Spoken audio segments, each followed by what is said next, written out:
بینندگان عزیز، دوستداران برنامه‌های فرهنگی و فراغتی، برنامه اعجاز است این لحظه مهمان خاندان شما. ما این بار نیز از قلعه خوجند برنامه تهیه می‌سازیم و یک نفر بانوی صاحب استعداد را می‌خواهم براتون معرفی نمایم که نقش دستان او در آرایش حوله تاجر در محله قدیمی خوجند و چایخانه قلعه با اجرای نقش و نگار ملی و استفاده صنعت عملی مینیاتور نگاری برجسته انعکاس شدند. نصیب ایشان و است قهرمان نوبتی برنامه اعجاز، بانوی زیبابین و زیباپرست. او نیز مثل دیگر هنرمندان ولایت در آرایش انشاءات محتشم قلعه خوجند همراه شاگردانش زحمت کشید.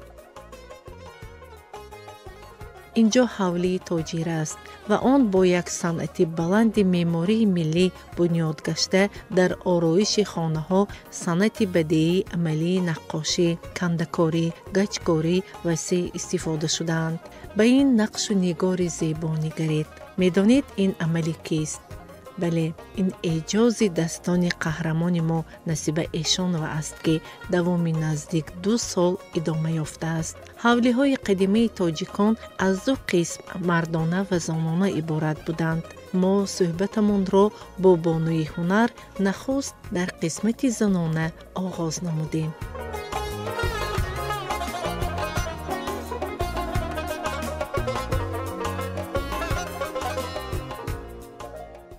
معلومه کم اتفاق می افتاد که ما در همین جاده صنعتی تصویری زنهای موفق را می بینیم و اساساً با نقش و نگار ما مشاهده نمودیم که بسیارتر مردها سر کار می گیرند و می گفتید که به شما چگونه میسر شد و چگونه مقام خود را در همین جاده پیدا نمودید؟ تشکر زیاد. البته ما از عنوان کودکی یکم مرتبه همین کسب دیگر رو انتخاب نکردم. من همیشه میخواستم که رسام شوم، نقاش شوم، مینیاتور نگار شوم، مصور شوم و این آرزوهای از همون دوره های جوانی به من نصیب گردوند. استادی اولین من این پدری بزرگوار من که اون کس رسام خلقی تاجیکستان ایشونف ناصر جان بودند و در طول سالهای بسیار در همین خوجند و در همین قلمرو تاجیکستان و بیرون از آن مصوره های بسیار، چایخانه های بسیار، نقاشی های بسیار کردگی. بنابراین من در عرفیت میگویند که میراث پدر خواهی کسبی پدر آموز. انا همون نوزیکی های صنعت رو من اولین بار در استخوانه پدرم با یک مهر، با یک شوق کلان به همین مصوره هایی که پدرم چی میکردند می نوشتند من هوس میکردم، من میخواستم که رسام شوم و پدری من این رو البته دستگیری کرده ما رو به تاشکند برای تحصیل گسیل نمودند و من در طول 10 سال در تاشکند همین هنری هم نقاشی هم مصوری رو کسب نموده. البته به تاجیکستان عزیزی خودم برگشتم و در طول همین قدر سال من خود رو همچون انسانی خوشبخت حس میکنم، زیرا از همه لحظه های بهترین ایجادکاران در همون وقتی که وها ایجاد میکنند، لحظه های بهترین و شیرینترین حیات ایجادکار در اون وقتی که وی ایجاد میکند، در نظرها یک چیز تولید میشود. و البته این هنری سنگین است. شما بله بسیار خوب گفتید که این هنر بسیارتر مردها مشغولند، لیکن زنها هم در این هنر بسیارتر. من عموما میخواهم که صفی زنهای هنرمند، صفی زنهای نقاشان کسبی، رسامان کسبی بسیارتر شوند و در همین جاده البته من هم حصه گذار هستم. هر سال بسیار شاگردای بسیار من تربیه میکنم. میخواهم که همین دخترکای ما با همین کسب زیبا، کسبی که به آدم یک دنیای نو، دنیای زیبا دنیای رنگین رو میکشاید و امون لحظه هایی که من در وقتی ایجادکاری حلاوت میبرم من میخواهم که همین شاگردان من هم این چیز رو حس کنند و به خلق تاجیک، به مردم تاجیک، به آینده تاجیک یک حصه گذار باشیم. بسیار خوب قید کردید. اصلا که صنعت تصویری صنعت زیبایی است و مثل شما زنهای زیبا به همین صنعت با زیبایی دیگر وارد میکنند و با زنها فکر میکنم که بیشتر توأم باید باشد و ما مصوره های شما رو در علایدگی دیدیم، نتیره های شما رو دیدیم و سهم شما در نقش و نگار و آرا دادن انشاءات های بزرگ بسیار نظررس است و از جمله کارهای بزرگ شما در همین قلعه خوجند، در تالارهای قلعه خوجند، در خانه تاجر، در چایخانه مینیاتюره ها و الحال که در خانه تاجر در قسمت زنها، حوله زنها ایستادیم، حوله درون میگویند و در اینجا یک نمایی بسیار زیبا میبینیم. میگفتید که این چگونه نمایه است، بسیار با رنگ‌های نفیس آماده شدند، آرا یافتند و درباره همین میخواستم نقش شما در همین نقش و نگار و آرا دادن خانه تاجر، حوله تاجر دانم. من وقتی که همین کار رو من به من فرمایش کردم من با یک الهامی بلند به همین جا اومدم. من گفتم همین انشاءات باید یک انشاءات بی نهایت بزرگ شود و همه همون ریسورسی که آدم دارد، همین ایجادکاری که من دارم، من در همین جا با یک کمال مایل انا همین چیزها رو من در همین جا البته استفاده بردم و در این نمایه بینید که من همین کوزه رو نقش بندی کردگی. این اسلیم بندی کوزه است لیکن همین جا در یک رنگ من انا همین اسلیم بندی نقش رو کوزه بودنش رو من نشون دادم.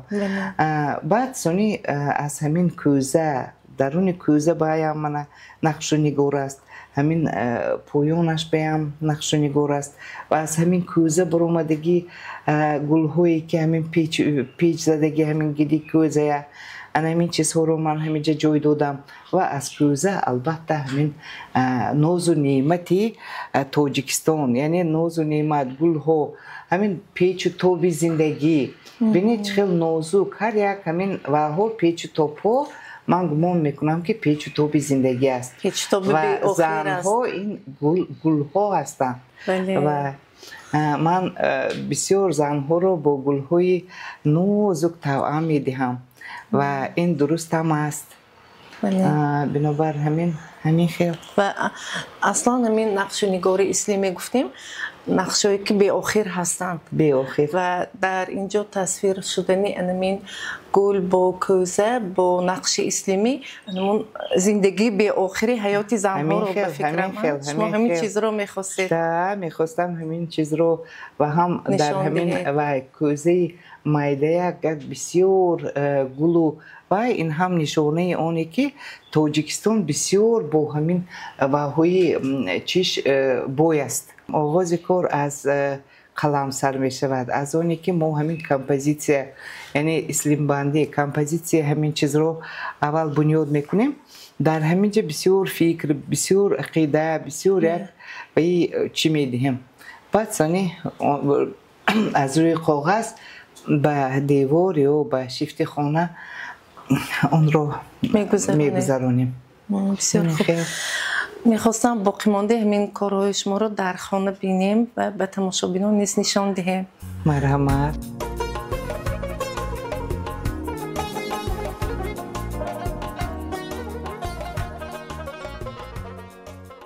و چه نقش و نگاری افسانوی، نفیس و نازک و دلربا، رنگ‌ها هم بسیار نازکانه انتخاب شدند. در دیوارهای این خانه نیز نمایه‌های زیبا با تصویر کوزه و گل‌های آن تصویر یافتند. ҳунармандони тоҷик аз қадимулайём ба санъати ороиши амалӣ бештар таваҷҷӯҳ доштанд ва ҳамун анъанаҳои ҳунармандони ниёгони худро ман ба назар гирифта, чунки инҷо қалъаи таърихӣ аст, ман хостам ки ҳамин ҳам ҳунари қадимаи тоҷиконро бо наққошиҳои муосир пайваст намоям. Ва дар инҷо ана ҳамин хонае ки дар инҷо дар ҳамун даврае ки ҳаминҷо тоҷирон зиндагӣ мекарданд, дар инҷо занҳои тоҷирон зиндагӣ мекарданд ва ман бештар дар инҷо бисёртар рангро, дигаргунии рангҳои гарм, рангҳои нафис, рангҳое ки ба ҳамин табиати зани тоҷик бисёртар хос аст, онро истифода бурдам. Дар инҷо мана намояҳое ки ман тасвир кардам, албатта кӯза, чунки аз қадимулайём дар кӯзаҳо бисёртар масалан халқи мо шароб менӯшиданд ё ягон нӯшокиҳо, шарбат менӯшиданд ва ҳамин кӯзаро ман наққошӣ гирифтаам, наққошӣ кардам, лекин рангашро ки дигар кардам, дар як дид ҳамин кӯза ҳамчун кӯза, лекин ин нақш, лекин бо ҳамин ранг ман дар инҷо ҳамин кӯза будагии ана ҳамин нақшро нишон додам ва аз кӯза албатта ҳамин чиҳо, гулҳо ва ҳамаи он чизҳое ки дар Тоҷикистон бисёртар, мана мисол Тоҷикистон, ин ман фикр мекунам ва ки ин биҳишти рӯи замин аст.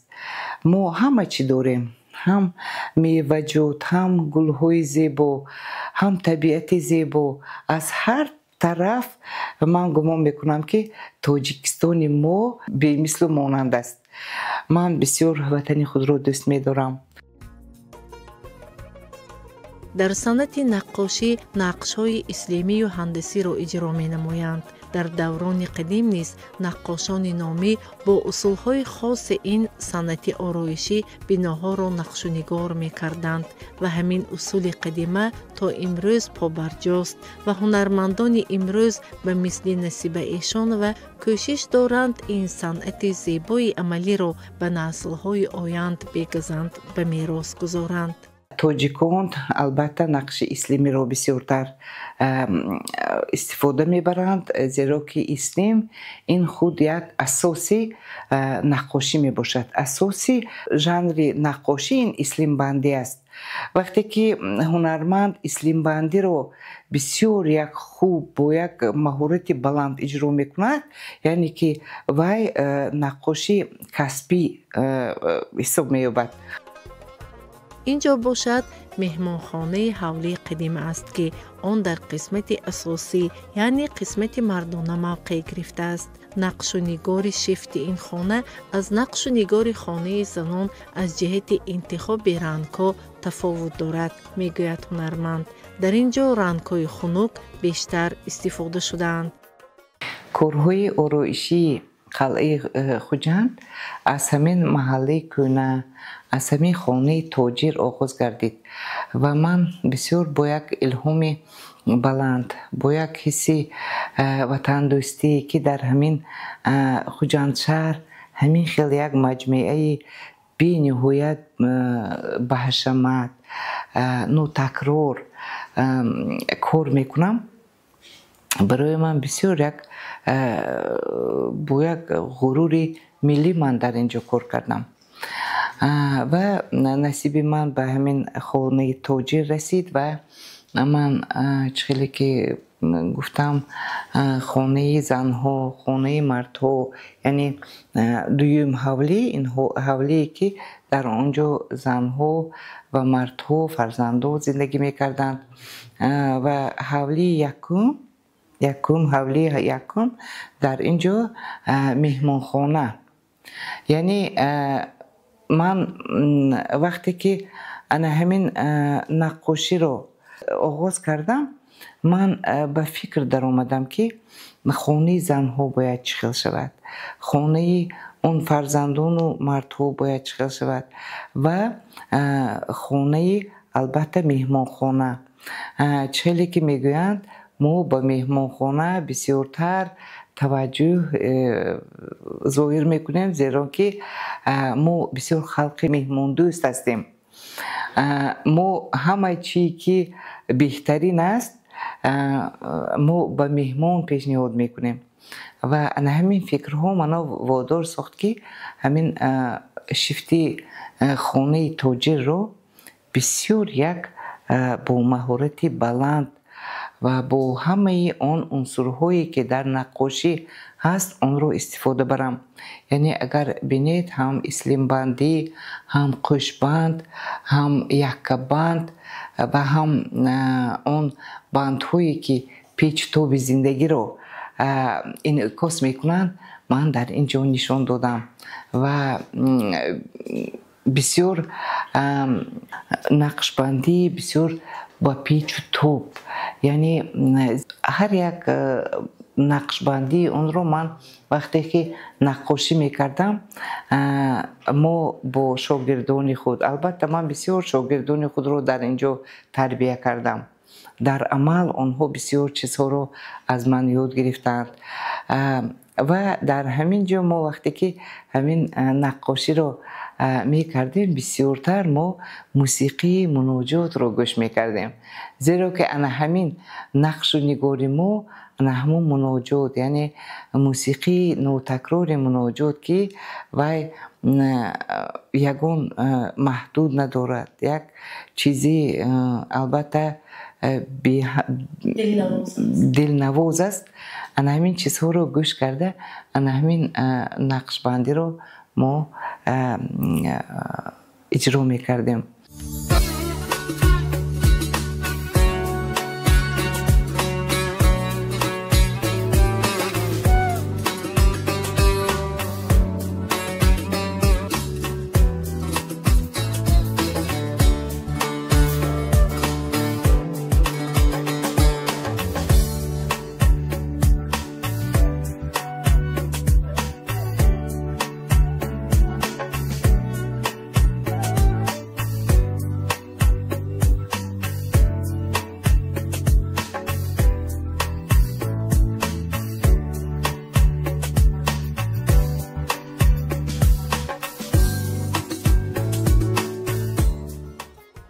در نقش و نگار نیز نازکی‌ها زیادند و البته از هنرمند ایجادیات و تخیلات بوی و رنگین طلب می‌کنند.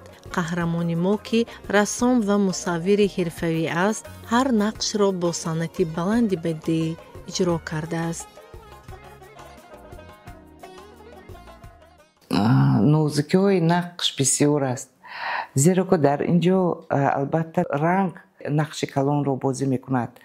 اگر ما در نقاشی رنگ‌های به هم همصدا رو استفاده نبریم، نقش و نگار ما البته کسبی نمی شود. همه این نازکی ها رو من در وقت خواندن و از پدرم از خود کرده بودم و با جان دل به همین شاگردان خود آن رو یاد میدم. صنعت مینیاتورنگاری از زیباترین و نازکترین ژانر صنعت تصویری به حساب رفته تاریخ قدیمه دارد. در نظر منظره های افسانوی را میماند و در عمل باشد نهایت مشکل و زحمت طلب است که نه هر رسام قابلیت اجرای آن را دارد. قهرمان ما نصیب ایشان و چنین صنعت زیبایی را با استعداد و مهارت عالی اجرا میکند که دقت هر بیننده را به خود میکشد. نمونه عالی عمل او در چایخانه قلعه خوجند انعکاس یافته است.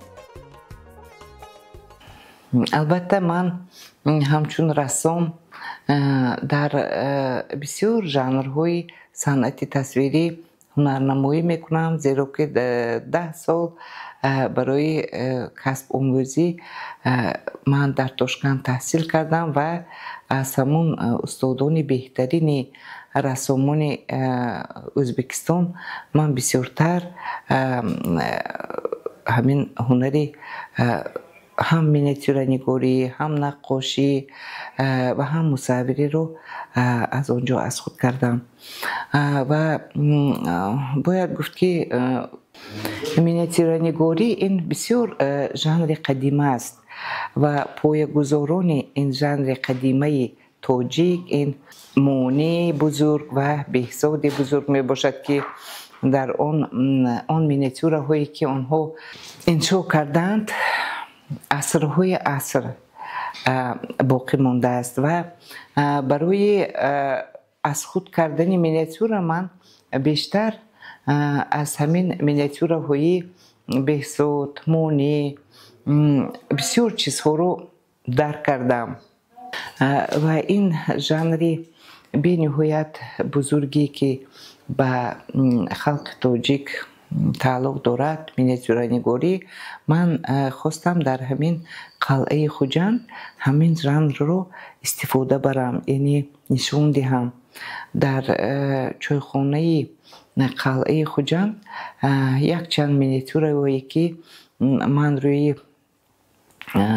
روی کاغذ آوردم، یعنی منظور تماشابین است و اون نگارشی که ما در چایخانه کردیم اون بسیار عجایب برآمدگی، زیرا که در اونجا یک چند ژانر آمیزش یافتگی، ژانر مینیاتور، کندالکاری، نقاشی است. یعنی همین سه چیز رو من در اونجا آمیزش کرده با یک اسلوب خاصی نگارش خودم اون رو تصویر نمودم و گمان میکنم که اون پسند تماشابین است.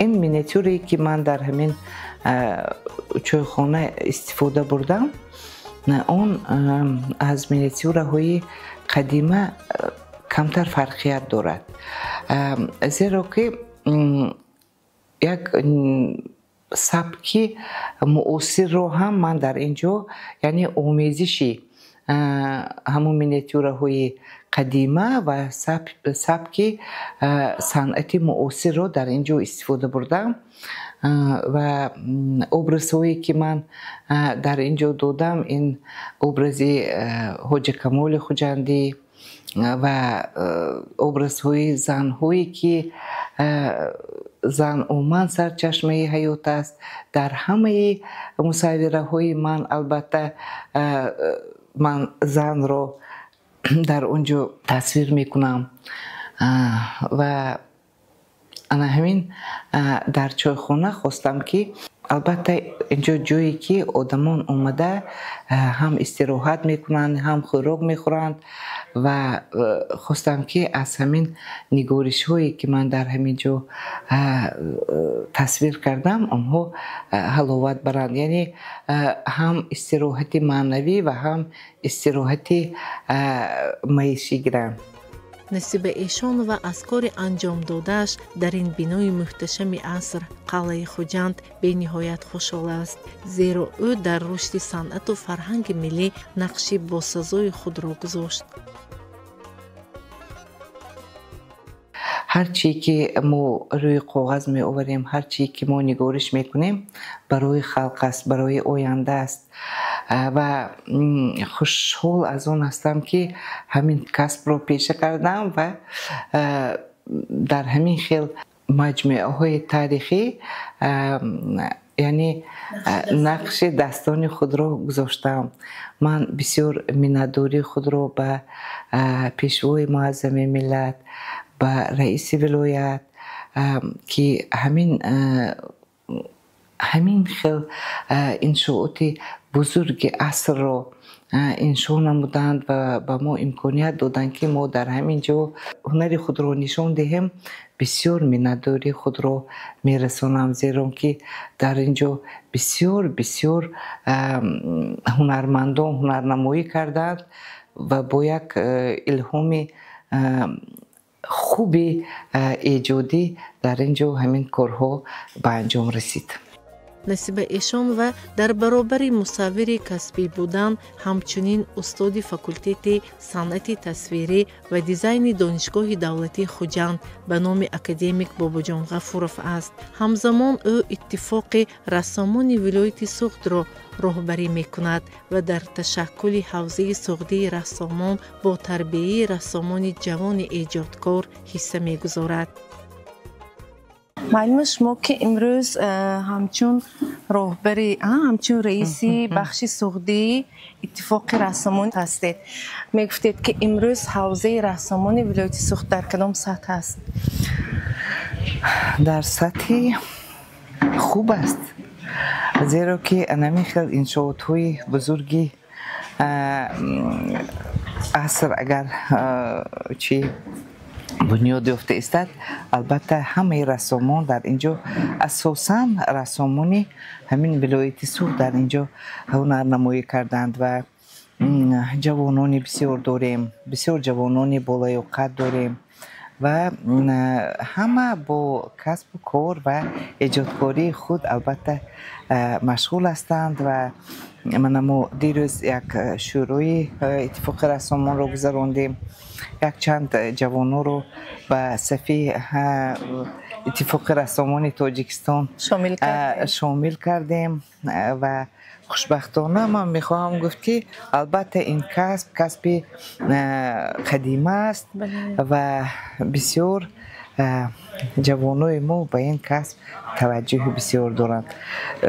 بسیار میخواستم که همین جوانای ما در همین وحوی ملی بسیارتر کار کنند. نقش و نگار ملی هم نقش و نگار ملی امیزش کنند، یک چیزوی نو ایجاد کنند، دو سه ژانر صنعت رو به هم آمیخته کنند. لیکن این بسیار مشکل است. لیکن با وجود این من رسامای ما بسیار من باوری دارم که ما در آینده یک میراث خوبی صنعت تصویری را خواهیم گذاشت. یعنی شما امروز گفتنی هستید که صنعت رسامی، صنعت زیبای تصویری در ولایت سوخت رشد دارد. رشد یافته ایستاده است. بله. تشکر به شما، موفقیت برار میخواهیم. رحمت به شما هم نیست. موفقیت میخواهم، عمری دراز میخواهم که همیشه سربلند و خانه آباد باشید. بله، صحبت با چنین نفران هنرمند و وطندوست کس را بالیدروح می‌سازد و ما نیز با چنین کمال میل و بالیدروحی همین برنامه را منظور دیده های زیبای شما نمودیم تا کتابتان را بالیده سازیم.